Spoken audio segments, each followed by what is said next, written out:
Pull up a chair. I've spent 50 years in the shadows of this sport, watching the octagon floor turn from clean canvas to a map of broken dreams. People ask me what makes a fighter great, and I tell them it's about the levels. I've seen the chaos and the strategy evolve from backyard brawls to a multi-billion-dollar empire. But as the lights got brighter, the business got colder. Today, we see the headlines moving faster than a lightweight's jab, backstage altercations, and the scary abilities that keep men awake at night. News of UFC 329, but if you want to understand where we're going, you have to understand the ghosts we've left behind. Every second of your time matters in this cage, and after 50 years, I've learned that the most dangerous thing isn't the punch you see coming, it's the executive's pen you don't. Let's talk about a tragedy in 3 acts. I remember the era of prime Mighty Mouse. People today don't realize how much it sucked to fight Demetrius Johnson. He was a finishing machine, a technical ghost,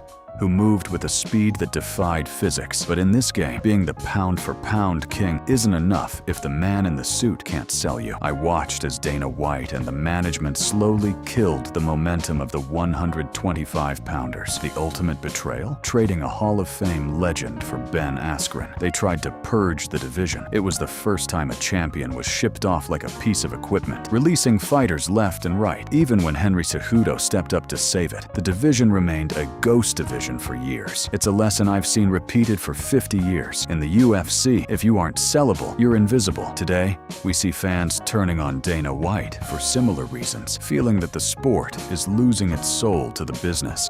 In my time, I've learned that the cage doesn't lie.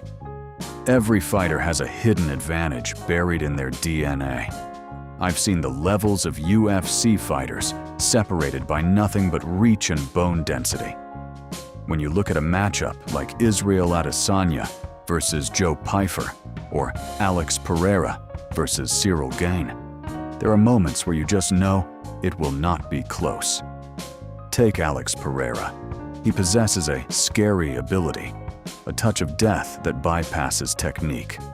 Or Johnny Walker, a man so unorthodox that it actually sucks to fight him because you can't prepare for chaos.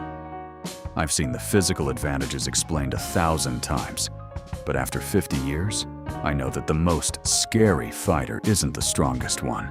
It's the one whose body type is a puzzle you can't solve. Whether it's the reach of a giant or the liver-shot leverage of a shorter man, the octagon is a laboratory of physical destiny. They say the rules are there for safety, but I've seen them used as weapons. I remember the 8 times UFC fighters got banned for life for crossing lines that were drawn in blood. But no rule is more cursed than the 12-6 elbow. Think about John Jones, a man who has run into everyone from Arman Tsarukyan to the top of the P4P list. His only loss? A vertical elbow that the commissions thought was too deadly because they saw people breaking bricks with it. It's a scary rule that changed the history of the greatest of all time.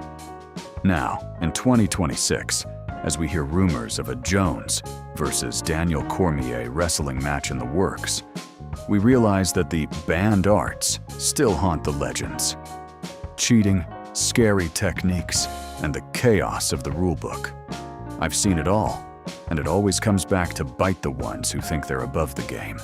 If you want to understand the modern era, you have to look to the mountains. I've watched the rise of the Red Corner. I've seen Khabib Nurmagomedov and his team transform the sport. As the great Abdulrashid Sadulaev, a man with 2 Olympic golds, put it, Khabib wasn't just wrestling, he was paralyzing his opponents. I watched the Arman Tsarukyan versus Muhammad Mokaev grappling match recently, where Tsarukyan put Mokaev out cold. It was a display of scary grappling mastery. Now, Tsarukyan is a busy man, booked for 3 wrestling matches in 2 months against the likes of Tony Ferguson and Colby Covington.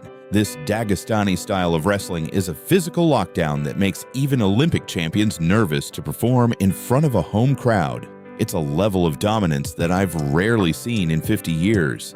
A technique that doesn't just win fights, it breaks spirits. Now we live in a world of breaking news and BMF belt leaks. I hear the whispers. Sean Strickland reportedly banned from the White House, management requesting the release of Tom Aspinall, and the disgust of the fans over matchups like Holloway versus Oliveira at UFC 326. The community is reacting with a fury I haven't seen since the old days. But through 50 years of blood, I've learned one truth. The business will always try to kill the sport, and the sport will always find a way to survive. Whether it's Ben Askren returning to face Bilal Muhammad or the scary abilities of the next generation, the fight remains the same.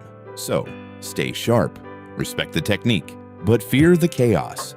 Your time is precious. Don't waste it on a fight that doesn't matter. Welcome to the history books. Now, the cage door is locked for today, but the story of the octagon never truly ends. In my 50 years of watching this game, I've learned that the chaos never stops and the strategy is always evolving. Every second of your time matters to us, which is why we strive to bring you the kind of insight and action you won't find anywhere else. If you want to stay ahead of the curve, from the scary abilities of the next generation to the corporate moves that shape this sport, then I invite you to join our ranks. Hit that subscribe button and turn on the notifications. Don't just be a spectator, become a part of the history we're writing here every day. I'll be here in the shadows, watching, waiting, and ready to tell you the next tale.